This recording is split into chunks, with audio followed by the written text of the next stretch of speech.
अनमोल उर्फ पिंकी का mobile data leak हो चुका है और बड़ी बड़ी शख्सियात के नाम सामने आ चुके हैं और पर्दा नशीनों की मुकम्मल तौर पर कहानी भी खुलकर सामने आ चुकी है कि पिंकी के किसके साथ किस तरह के राब्ते थे, पिंकी अब तक क्यों ना पकड़ी जा सकी और एडिशनल आईजी सिंध अपनी प्रेस कॉन्फ्रेंस में क्या गलती कर गए और पिंकी को कहां से गिरफ्तार किया गया और मोबाइल डाटा की अब जो तफसील सामने आई है उसको आप सुनेंगे और आप खुद हैरान हो जाएंगे कि आखिर पिंकी के हाथ इतने लंबे कैसे हो गए। नाज़रीन इकराम, मुबैना तौर पर अब तक पिंकी के हवाले से मुख्तलिफ खबरें गर्दिश कर रही हैं और बताया जा रहा है कि पिंकी को आज से 22 दिन कबल उसने खुद कहा कि मुझे लाहौर से गिरफ्तार किया गया और गिरफ्तार करने के बाद उसे मुबैना तौर पर कराची ले जाया गया, जिसमें वहां पर एडिशनल आईजी सिंध जो हैं उन्होंने इसके ऊपर प्रेस कॉन्फ्रेंस की और प्रेस कॉन्फ्रेंस के बाद जो है उन्होंने जो हाल हवाल बताए और उसके बाद प्रेस कॉन्फ्रेंस में उन्होंने ना किसी शोबिस शख्सियात का नाम लिया, ना उन्होंने किसी सियासतदान का नाम लिया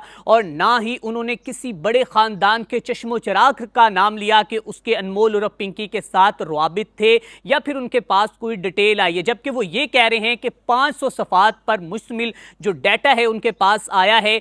ये भी सवाल है कि एडिशनल आईजी साहब ने उस डाटे को अब तक पब्लिक क्यों नहीं किया, मीडिया के सामने क्यों नहीं लेके आए और जो रूमर्स फैल रही हैं, जो अफवाहें गर्दिश कर रही हैं उसको क्यों नहीं रोक रहे। और अब तक जिन जिन सीनियर अदाकारों का नाम आ चुका है, जिन सियासतदानों का नाम आ चुका है, जिन अफसरान का नाम सामने आ चुका है, वो मैदान में क्यों नहीं आ रहे, वो अनमोल उर्फ पिंकी के इन बातों को क्यों नहीं रद्द कर रहे और क्यों नहीं कह रहे कि ये सब कुछ जो है वो झूठ बोल रही है। तो आपको बताते चले जाएं, जो हाल ही में मंसूर अली खान ने एक अपना व्लॉग रिकॉर्ड करवाया है और उन्होंने कहा है कि मेरा कबूतर गुज़िश्ता कई दिनों से जो है वो खबरें इकट्ठी कर रहा था और वो ये खबरें लेकर आया है जो मैं आपको बताने वाला हूं। बड़े हैरान कुन इंकशाफात है। उन्होंने ये बताया है कि उसके पास ना कोई मोबाइल फ़ोन था, ना कोई उसके पास ना कोई आईपैड था, ना कोई लैपटॉप था, ना कोई कंप्यूटर था, कोई वो आईटी एक्सपर्ट नहीं थी, बल्कि उसके पास सिर्फ एक मोबाइल फ़ोन था। उसमें 800 नहीं बल्कि 2700 लोगों की शख्सियात के नंबर सेव थे और उसके पास जो डाटा था वो तकरीबन 30 GB से ज़्यादा डाटा उसके पास रिकवर हुआ है और उसके साथ साथ जो उसकी 2700 फाइल्स की तादाद बताई जा रही है जो उसके पास फाइल्स मौजूद थी, जिसमें उसने अपना सारा डाटा जो है वो लिखा हुआ था। और इसके साथ साथ जो हैरान कुन इंकशाफात आए हैं वो एक सीनियर जर्नलिस्ट ने यह बताया है कि मुबैना तौर पर जनाब मीरा जो पाकिस्तान की नामवर एक्ट्रेस हैं उनका भी नाम सामने आया है, रिमशा का भी नाम सामने आया है, मुनीब भट्ट के भाई का भी नाम सामने आया है, सनम आगा का नाम सामने आया है और भी बड़ी बड़ी शख्सियात का नाम सामने, एसपी लेवल के अफसरान का नाम सामने आया, रेलवे के मुलाजमीन का अफसरान के नाम सामने आए हैं और इसके साथ साथ जो है गुड्स ट्रांसपोर्ट के लोग जो हैं वो भी बेनकाब हो रहे हैं कि वो किस तरह उससे अपनी जो कि कोकीन लेते थे या अपनी मंशियात की जो चीज़ें हैं वो उससे किस तरह ख़रीदते थे। और इसके साथ साथ मुबैना तौर पर 2 जजेस का भी नाम सामने आया है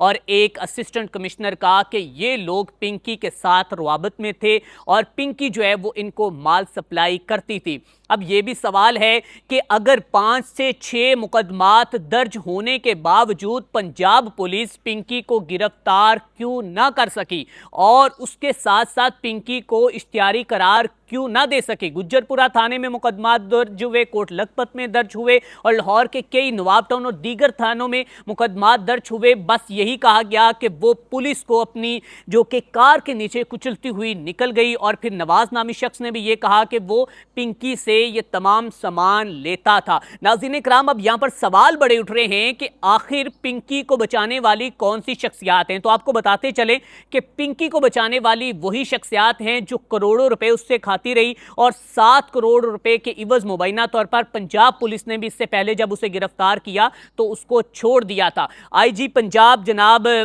इस वक्त जो अब्दुल करीम साहब हैं उन्होंने भी इसके ऊपर वो काफ़ी हद तक जो है वर्किंग करते हुए नज़र आते हैं। और इसके साथ आपको बताते चले जाएं कि मरियम नवाज साहिबा ने इसके ऊपर सख्ती से नोटिस लिया है। लेकिन सवाल ये है कि क्या पंजाब पुलिस इससे पहले सत्तू पीकर सोई हुई थी? क्या पंजाब पुलिस को इस बात का अदराक नहीं था कि पंजाब के अंदर क्या हो रहा है, किस तरह बच्चों की जिंदगियों को तबाह बर्बाद किया जा रहा है? और एक आइस क्वीन जो है बबांगे दोहल कह रही है, डंके की चोट पर कह रही है कि रोक सकते हो तो रोक लो और उसने अपने नाम का ब्रांड तक चला दिया। यहां पर तो अगर कोई भी किसी भी किस्म की कोई प्रोडक्ट तैयार की जाती है, 2 नंबर कोई जो कि प्रोडक्ट तैयार होती है, तो उसको तो पकड़ने के लिए बहुत से अदारे हरकत में आ जाते हैं। जो नाकिस चीज़ें होती हैं उनको पकड़ने के लिए तो अदारे आ जाते हैं। आखिर ये अनमोल उर्फ पिंकी को गिरफ्तार क्यों ना कर सके? तो आपको ये बता दें कि ये अब तक की जो तफसीलात सामने आई हैं कि 6 से ज़ायद मुकदमात जो है उसके पंजाब के अंदर थे और अभी मज़ीद मुकदमात जो हैं वो सामने आ रहे हैं। और एडिशनल जनाब IG साहब की जो प्रेस कॉन्फ्रेंस है जिसमें उन्होंने सब कुछ बताया, लेकिन वो एक बहुत बड़ी गलती कर गए कि जनाब उन अब जो वीडियो वायरल हो रही है उसमें आप खुद अंदाज़ा लगा सकते हैं कि वो एक स्क्रिप्टेड मुबैना तौर पर प्रोग्राम था कि जिसमें एक पुलिस जाती है, दरवाज़ा खटखटाती है, मुलज़मा को वहाँ से साथ बड़े ही प्यार, शफ़क़त और मोहब्बत के साथ, इज़्ज़त व एहतराम के साथ लेकर आती है और उनको फिर पूरा रास्ता भी बताते हुए जो है वो कचहरी के अंदर लाया जाता है और उनको तफ्तीश के लिए लाया जाता है। जबकि इससे पहले हमने कभी नहीं देखा कि पंजाब पुलिस का ये जो रवैया है, लेकिन उनका जो वतीरा ये है कि वो चारदीवारी का तकद्दुस पामाल करते। सिंध पुलिस की बात की जाए तो सिंध पुलिस भी ऐसे करती है, लेकिन यहाँ पर इस खातून को इतना प्रोटोकॉल क्यों दिया जा रहा है? एक और सवाल है कि बनी गाला में क्या वो मंशियात देती थी या नहीं? तो आपको बताते चले जाएं, अब तक कोई मुतलका जो इंफॉर्मेशन है इसके अकॉर्डिंग वो नहीं आई। यहाँ पर जो सीनियर जर्नलिस्ट ने ये कहा है कि अगर इस बात की तस्दीक करनी तो ओन चौधरी से पूछा जाए कि क्या वो बनी गाला में मंशियात देती थी या नहीं। बल्कि ये भी कहा जा रहा था कि इसको 28वीं तरमीम के साथ जोड़ा जा रहा है कि पिंकी जो है वो 28वीं तरमीम की वजह से लॉन्च की गई है। अगर पिंकी लॉन्च की गई होती तो आई थिंक वो जो पिछले मुकदमात थे वो अभी तक सामने ना आते। तो यहाँ पर जो समझने वालों के लिए इशारा ही काफ़ी है कि पिंकी जो है उसने खुद कहा है कि हम डूबे तो तुम्हें भी ले डूबेंगे सनम। तो आप अब इस बात से अंदाज़ा लगा सकते हैं कि पिंकी को किस तरह जो है प्रोटेक्ट किया जा रहा था, किसको उसको फैसिलिटीज़ दी जा रही थी। और अब पिंकी जो है वो बोल पड़ी है कि ये मुझसे जो है वो नाम निकलवा रहे हैं और इन्होंने कहा है कि बनी गाला का। लेकिन जहाँ तक एनालिसिस के मुताबिक मेरी अपनी थिंकिंग के अकॉर्डिंग ये लगता है कि शायद वो जो है वो सिंपति लेना चाह रही है। पाकिस्तान तहरीक इंसाफ के जो कारकुनान इस वक्त जो है उसको बहुत ज़्यादा हाईलाइट कर रहे हैं और मुनीब का भी उसने नाम लिया। लेकिन फिर वही सवाल कि आखिर जिम्मेदारान अफसरान आकर इसकी प्रेस कॉन्फ्रेंस क्यों नहीं करते कि ये लोग हैं और ये नहीं हैं। सादिक इफ्तिखार MPA जो MQM के वो क्यों नहीं सामने आती, उनकी बेगम क्यों नहीं सामने आती? अब तक जिनके नाम आ चुके, अब तो मीरा का भी नाम सामने आ चुका है। क्या मीरा आकर सामने बयान देती है या नहीं? अब ये वक्त बताएगा। इसी के साथ अपने मेज़बान मियां अरसलान को दीजिए इजाज़त। अल्लाह निगहबान।